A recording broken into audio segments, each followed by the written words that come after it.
In terms of the Bitcoin ETFs, I think they are illustrating or the Bitcoin treasuries, they are illustrating that at least in the treasury market, for whatever reasons people choose to buy MicroStrategy, maybe it now is offering a yield curve with its debt strategy for Bitcoin. So that's kind of interesting.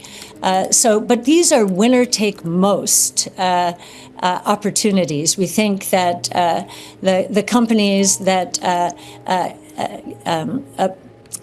allocate assets to these new instruments, that the one that moves the fastest, the most aggressively, is probably going to win the lion's share. Maybe it's geographic. I know Metaplanet in Japan has done well, but MicroStrategy is king of the hill, obviously, here in the United States. Cathie Wood is once again making audacious forecasts that are grabbing everyone's attention as the cryptocurrency market prepares for what many expect will be the next significant bull run. Wood claims that a turning point is approaching for both technology and cryptocurrency as institutional investors gradually increase their exposure, and Bitcoin exhibits signs of reviving. This next stage of the market cycle has the potential to completely change the financial landscape. When most investors pulled back, Cathie Wood stayed persistently bullish and doubled in on digital assets, even after a protracted bear market. She thinks the next wave of rapid expansion will be fueled by innovation, blockchain, and artificial intelligence. According to her, downturns present excellent chances to create for the future rather than being setbacks. With Bitcoin and other digital assets gaining momentum, Cathie Wood warns that the window to position yourself before the next surge is rapidly closing. For further updates on Bitcoin and the wider world of digital assets, please take a moment to like this video, subscribe to the channel, and enable post notifications before we go any further. Thanks, and enjoy the video. I will say you'll see that we have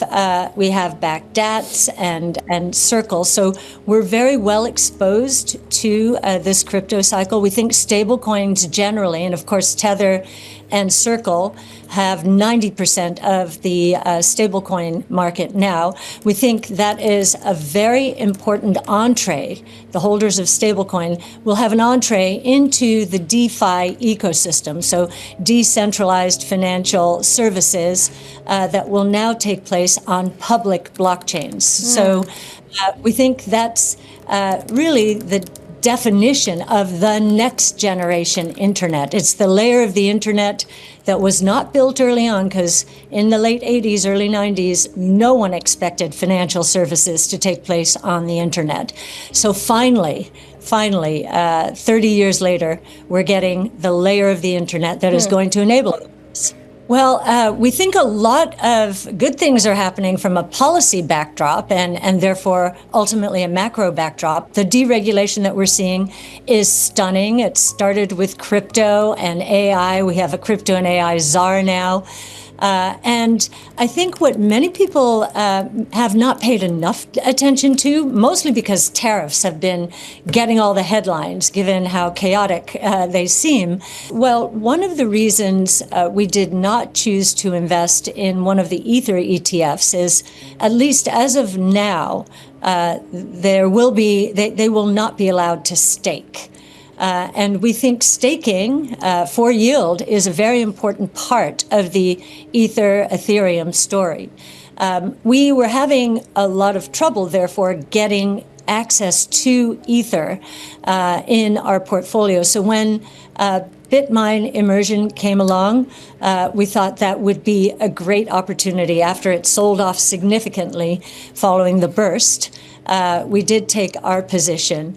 And same with Soulmate. We have a lesser exposure to Solana, but we now have exposure to the big three: Bitcoin, Ether, and Solana. Well, we have not bought a Bitcoin DAT, so I should be clear there. But Ether, yes. Solana, yes. Staking's a big answer to that question.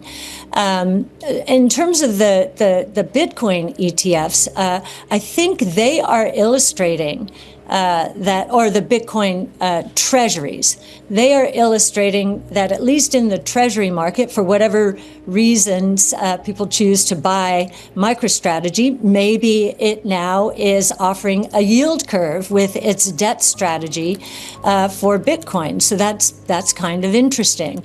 But these are winner take most opportunities. We think that the companies that allocate assets to these new instruments, that the one that moves the fastest, the most aggressively, is probably going to win the lion's share. Maybe it's geographic. I know Metaplanet in Japan has done well, but MicroStrategy is king of the hill, obviously, here in the United. One of the most wonderful things about ETFs as a portfolio manager is I don't have to worry about flows. With mutual funds, the portfolio manager has to worry about flows. But the market around us, facilitating ETFs, market makers, authorized participants, it's fantastic. They handle all of the flows. I see. They're using all kinds of instruments, and we don't have to worry about it. So, I don't bother about it. But in OB3, so the one big beautiful bill, there was a tax policy measure that we're not sure has been integrated into many forecasts yet, and it has to do with depreciation. According to Cathie Wood, cryptocurrency is expanding more quickly than any other investable asset in recorded history. According to her, there will be more than 1 billion active cryptocurrency wallets globally by the end of 2025, which is an astounding rate that is generating the quickest wealth accumulation in history. Wood claims that after years of investigation and analysis, all the evidence goes to one obvious conclusion. Markets are driven by liquidity, and cryptocurrency has the potential to be the most successful asset class overall. For months, she has been highlighting how everything is now coming together, from institutional adoption to technological advancement, indicating the beginning of a time when the cryptocurrency market will see enormous parabolic rises. To remain up to date on the most recent developments in Bitcoin, cryptocurrencies, and the digital economy, please take a moment to like this video, subscribe to the channel, and enable post notifications. If you look at our performance in 2017 and 18, so when interest rate fears were rising and then interest rates rose, our portfolio outperformed in both years significantly. And 2018 was a down year. We were up. So I know that COVID, the boom bust around that time period, got a lot of people thinking, okay, inversely correlated to interest rate. Historically, that has not been the case. We're moving into a productivity-driven boom. What does that mean? Productivity is one of the most potent anti-inflationary forces. This is Reaganomics. It's deja vu. And you'll see back then in the 20 years that ended in the tech and telecom bubble, real growth was very strong. And during those moments in time, inflation came down to surprisingly low levels. And we think that's going to be true next year as well. In fact, we would not be surprised to see inflation well below 2% next year. They are solely, the surges are solely to get into whatever the IPO is. Now, what happened is Circle, we were a cornerstone investor, $150 million, and you saw what happened to that stock. Saw no such activity around that particular IPO. However, it seemed to give, I'm going to say, market makers and others the idea that, wait a minute, if ARK can get a big allocation to these IPOs, maybe we can benefit by anticipating which ones they will get and choose to participate in. So they've been doing that. We're seeing that, but it does take a bit of guesswork, and we don't participate in every IPO. So I don't think, I think that they'll probably be a little more judicious in doing this going forward, because I think some of this trading has caught them out flat-footed. Well, I do think there's been a lot of uncertainty, geopolitical uncertainty especially. So it seems as though there is a barbell strategy going on here, which is equities to take advantage of lower interest rates and potentially the economic environment that I just mentioned. And then gold, just as a hedge, it seems to me. And the same has been true of crypto assets. They are much more volatile than gold, but they have also done well over time. So I think this really is a barbell strategy. moving from depreciation to full expensing of structures. That has never happened before.